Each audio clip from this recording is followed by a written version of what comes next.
క్రీస్తునందు ప్రియ దేవుని సంగమా, దేవుని బిడ్డలారా, ఆయన అమూల్యమైన రక్తంలో కడగబడినటువంటి యథార్థమైన పరిశుద్ధమైన పిల్లలారా, చేరువచ్చిన అందరికీ ప్రభునామలో ఉదయపూర్వక వందనాలు.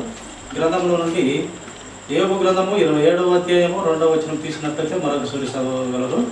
నా ఊపిరి ఇంకను నాలో పూర్ణము ఉండుటను బట్టి దేవుని ఆత్మ నా నాసికారంధ్రములలో ఉండుటను బట్టి చాలు. ఇక్కడ భక్తుడు యోబు గ్రంథంలో రాసినాడు, పరిశుద్ధాత్మ దేవుడు చక్కగా వ్రాయించినాడు. ప్రియులారా, ఆ యొక్క భక్తుని ఊపిరి ఇంకను నాలో పూర్ణముగా ఉండుటను బట్టి,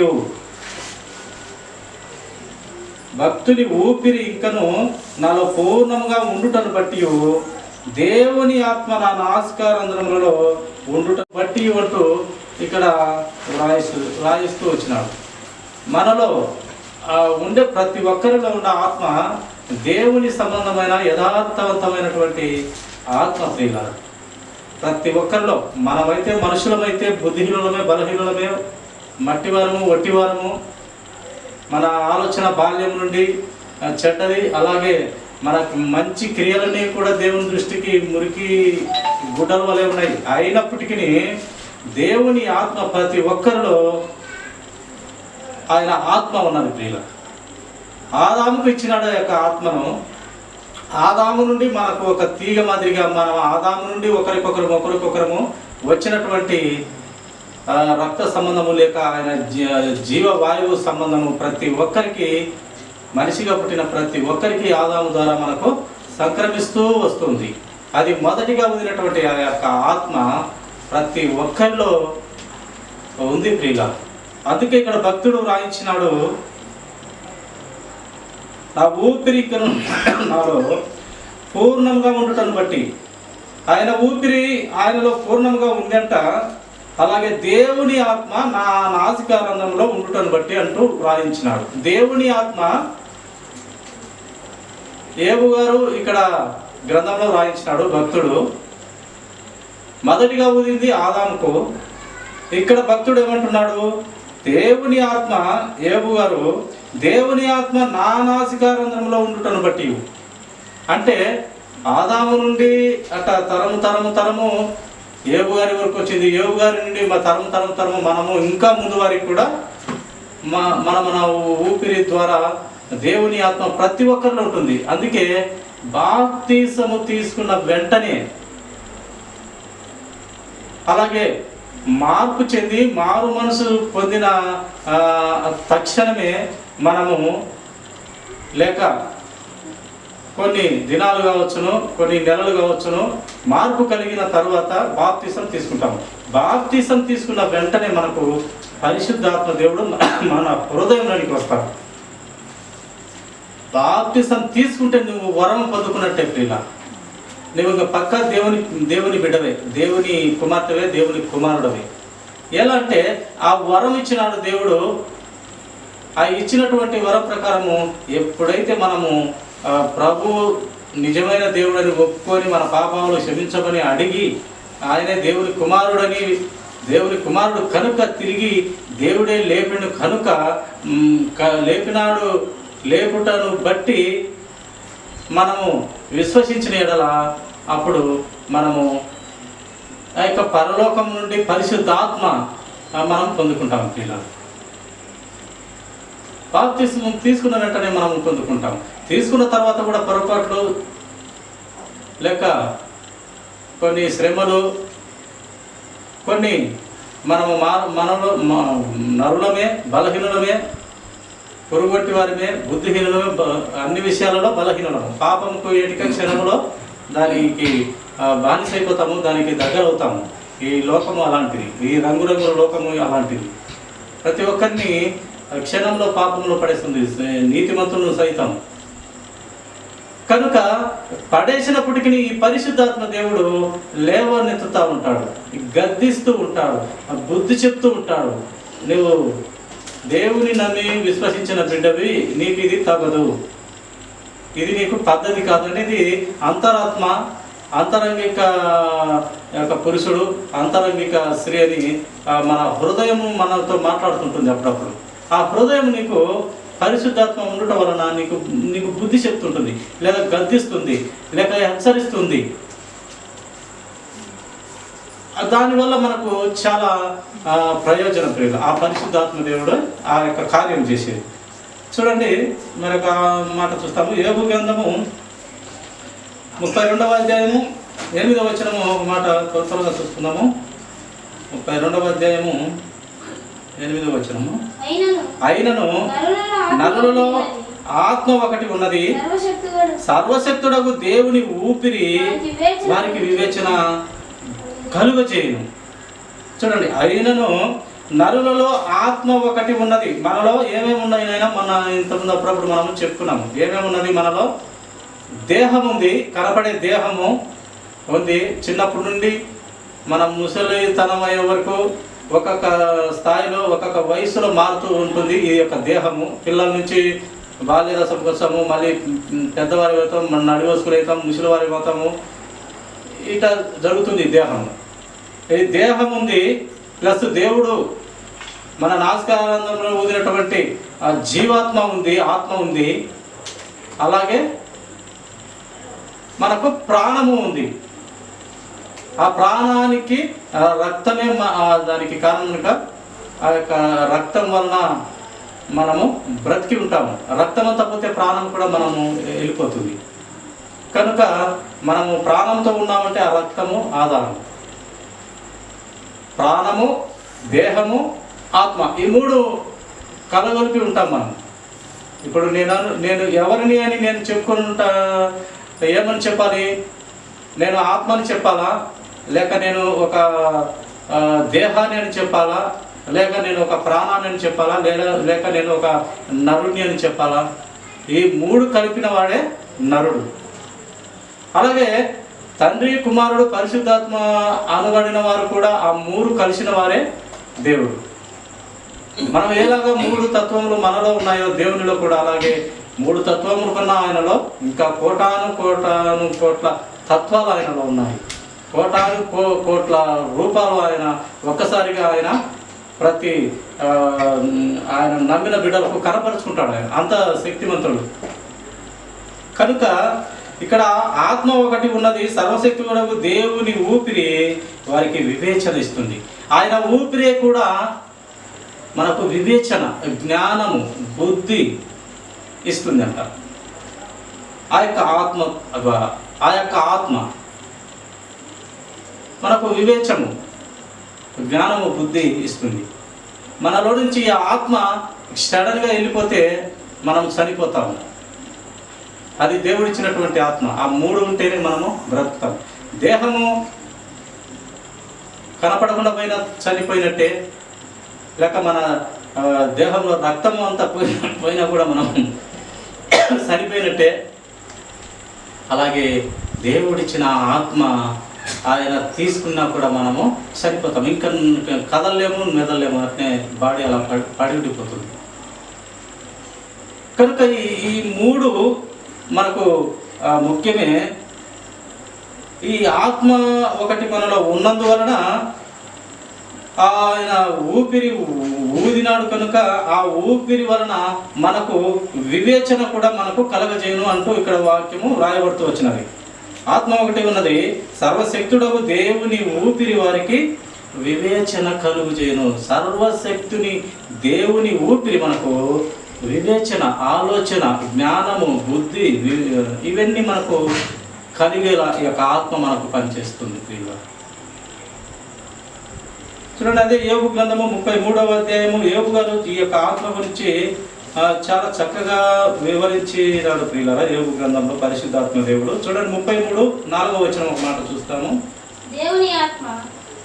దేవుని ఆత్మ నన్ను సృజించెను, సర్వశక్తుని యొక్క శ్వాసము నాకు జీవం ఇచ్చినాను. ఇక్కడ భక్తుడు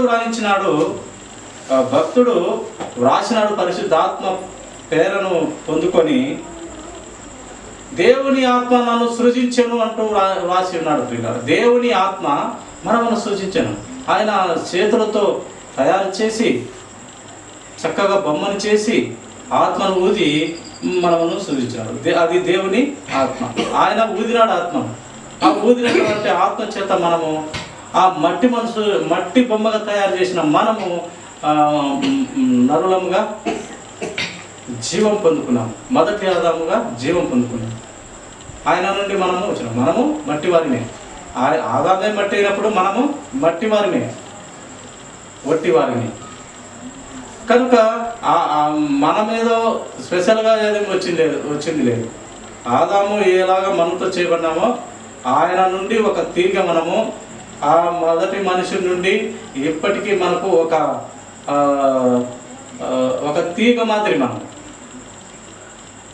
కనుక ఆత్మ నన్ను సృజించను, సర్వశక్తుని యొక్క శ్వాసము నాకు జీవనిచ్చును. ఆయన శ్వాస, ఆయన ఊదినాడు కదా ఆదాముకు. ఆ శ్వాస ద్వారా మనకు జీవం వచ్చింది. ఆ మట్టి దానికి, ఆ మట్టి బొమ్మకి జీవం వచ్చింది. ఆ మట్టి బొమ్మ అయినటువంటి మనము ఆ యొక్క దేవుడిచ్చినటువంటి జీవంతో, ఆయన కృపతో, ఆయన కనికరంతో, ఆయన దయా సంకల్పంతో, ఆయన అనాది కాలంలో పూర్వకాలంలోనే ఆయన గొప్ప ప్రణాళికలో యేసు క్రీస్తు వారిలో మనమను పుట్టించుకున్నాడు. క్రీస్తులో మనము ఎన్నుకున్నాడు. క్రీస్తు కోసం మనము పుట్టించుకున్నాడు. ఎందుకంటే సర్వ సృష్టికర్త సకల మానవాళి ఆయనను పూజించాలి, ఆరాధించాలి, కొనియాడాలి. ఆయనలాగా బ్రతకాలి, బ్రతికి ఆయనను ఆరాధించాలని దేవుని సంకల్పంగా మనం చూస్తాం ప్రియులారా. చూడండి, అదే 33 వచనం కూడా చదవము అన్నమాట. దేవుని ఎడల నేను నీ వంటి వాడను, నేను జిగట మట్టితో చేయబడిన వాడనే. దేవుని ఎడల నేను నీ వంటి వాడనే. మనమైతే ఇప్పుడున్న మట్టితో అయితే రాలేదు, కానీ మొదటి చేసిన ఆదాము మన్నితో చేయబడినటువంటి ఆయన నుండి తరతరాలుగా మనము వచ్చిన వారం. అందుకే ఇక్కడ భక్తులు అలా రాయించినాడు. దేవుని ఎడల నేను నీ వంటి వాడను, నేను జిగట మట్టితో చేయబడిన వాడనే. జిగట మన్నుతో తయారు చేసినాడు మనం దేవుడు. చూడమ్మా, కీర్తన గ్రంథం 33:6 చూడొక మాట. కీర్తన గ్రంథము ముగించుకుందాము. 33వ అధ్యాయము 6వ వచనం తీసినట్లయితే చదవగలరు. యెహోవా వాక్కు చేత ఆకాశములు కలిగెను, ఆయన నోటి ఊపిరి చేత వాటి సర్వసమూహము కలిగెను. దేవుడు మనుషులనే కాదు, ఆయన శ్వాసంతో బతికించినాడు, ఆయన ఆత్మతో బతికించినాడు. ఈ సర్వసమూహము, ఈ భూమి మీద ఏమి ఉన్నదో, ఏది కనులను మనం చూస్తున్నామో, లేక ఆకాశంలో మన కనిచూపు ఎంతవరకు చూడగలదో అంతవరకును ఆ సృష్టికర్త అయిన దేవుడు ఆయన నోటి ఊపిరి చేత వాటి సర్వ సమూహము కలిగినాయి. ఆయన నోటి శబ్దం చేత. కొంతమంది సైంటిస్టులు కనుగొన్నారంట, ఈ యొక్క సృష్టి అంతా ఎలా కలిగింది, ఏ విధంగా కలిగింది అని ఆలోచన చేస్తే ఒక శబ్దంతో అంతా కలగబడింది అని ఎవరో ఒక గొప్ప శాస్త్రవేత్త చెప్పినట్టుగా మనం సైన్స్లో వింటాం. ఆ శబ్దము ఏదో కాదు, దేవుని నోటి మాట. ఆయన అలా కలుగునుగాక, ఆకాశములు కలుగునుగాక, చంద్రమండలము అన్నీ కలుగునుగాక, సూర్య నక్షత్రములు కలుగునుగాక, అన్ని కలుగునుగాక అంటే కలిగినటువంటివి ఈ యొక్క ఆయన నోటి ఊపిరి అంత శక్తి కలదు ప్రియుల. ఆత్మ కనపడనటువంటి దానికి అంత శక్తి ఉన్నది.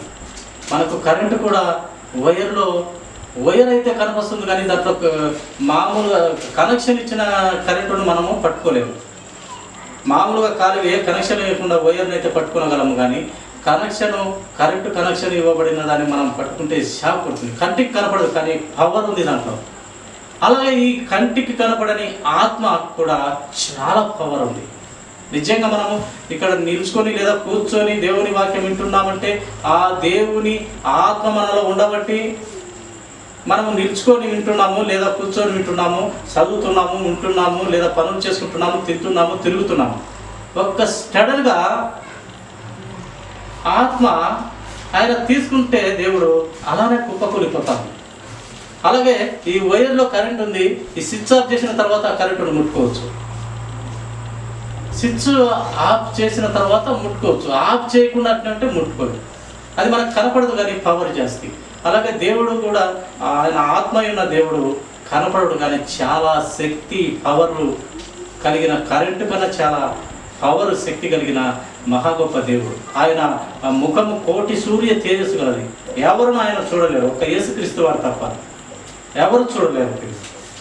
ఆ యేసుక్రీస్తు వారే ఆయన చాటులో ఆయన రక్తం ఇచ్చి కొన్న బిడ్డలను, ఆయన ఎన్నుకున్న బిడ్డలను, ఆయన స్వాస్యంగా ఎన్నుకున్న బిడ్డలను, ఆ బిడ్డలకు ఆయన చాటులో తండ్రి అయిన దేవుణ్ణి పరలోకం రాజ్యంలో మనకు చూపిస్తారంట పిల్లలు.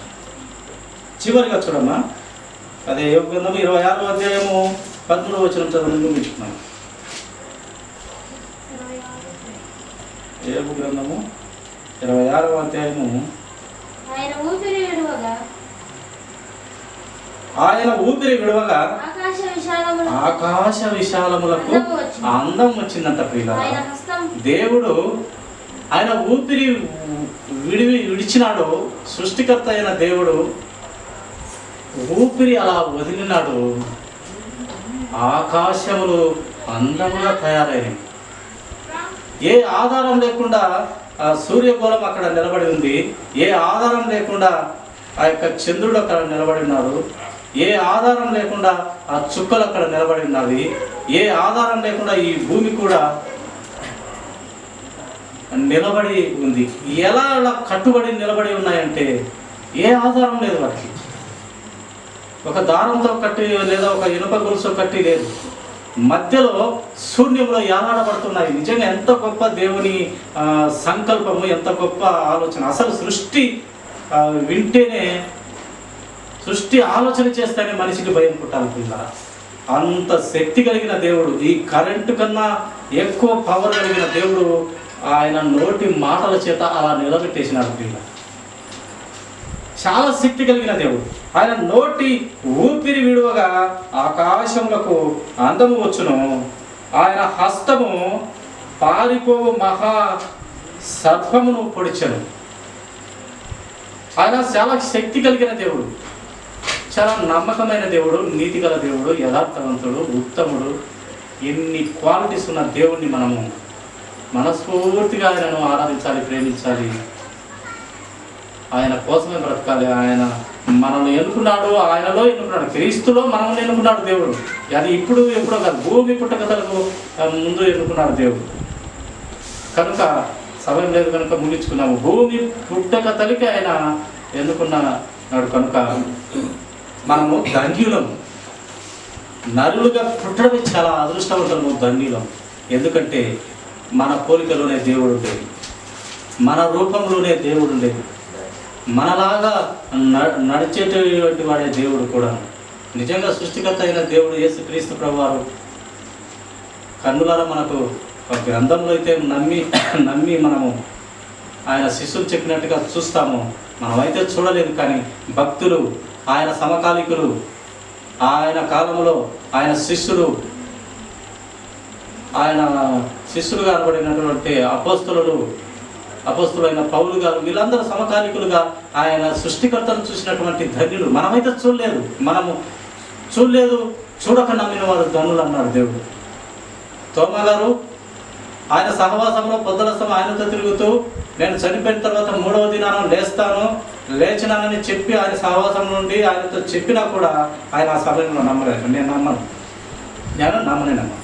ఆయన నాకు కనపడాలా, ఆయన చీలలు కొట్టినా, లేదా కాళ్ళకు లేదా పక్కకు బల్లెకు పోటు పడిచిన వాటిలో ఏలు పెట్టి చూస్తే కానీ నేను నమ్మను.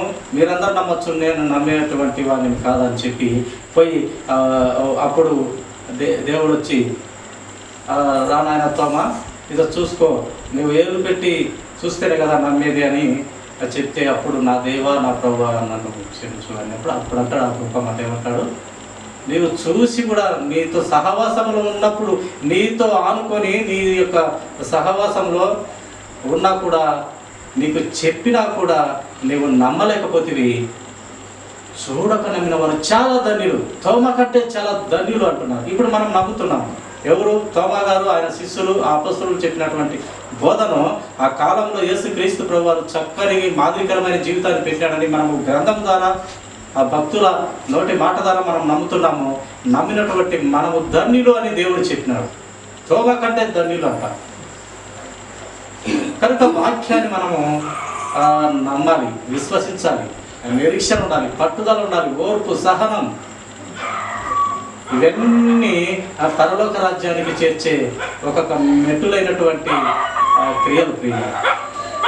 కాబట్టి ఎటుదైన దేవుడిని, ఇంత శక్తి కలిగిన ఆత్మ ఉన్న దేవుడిని మనం కూడా ఆ శక్తి కలిగిన దేవుడి ఆత్మను పొందుకొని ఉన్నాము. మనలో ప్రవహిస్తున్నది, మనలో హృదయంలో ఉన్నది ఆ దేవుని ఆత్మనే. కనుక ఆ దేవుడు చాలా పవిత్రుడయ్యా, ఆ దేవుడు చాలా నమ్మకస్తుడు, చాలా పరిశుద్ధుడు. అట్టి పరిశుద్ధుని రక్తంలో కనబడినటువంటి మనము, అట్టి పరిశుద్ధుని ఆలోచనల్లో భూమి పుట్టక మునిపే క్రీస్తును మనం ఎన్నుకున్నాం. మనము ఆయన కోసం బ్రతుకుదాము, ఆయన చిత్తం నెరవేర్చము, ఆయనలాగా బ్రతుకుదాము. దేవుడు కొద్ది మాటలు దీవించిన కాక తలలు వచ్చినట్టయితే చిన్న కాక. మహాకరుణ శక్తి కలిగిన తండ్రి,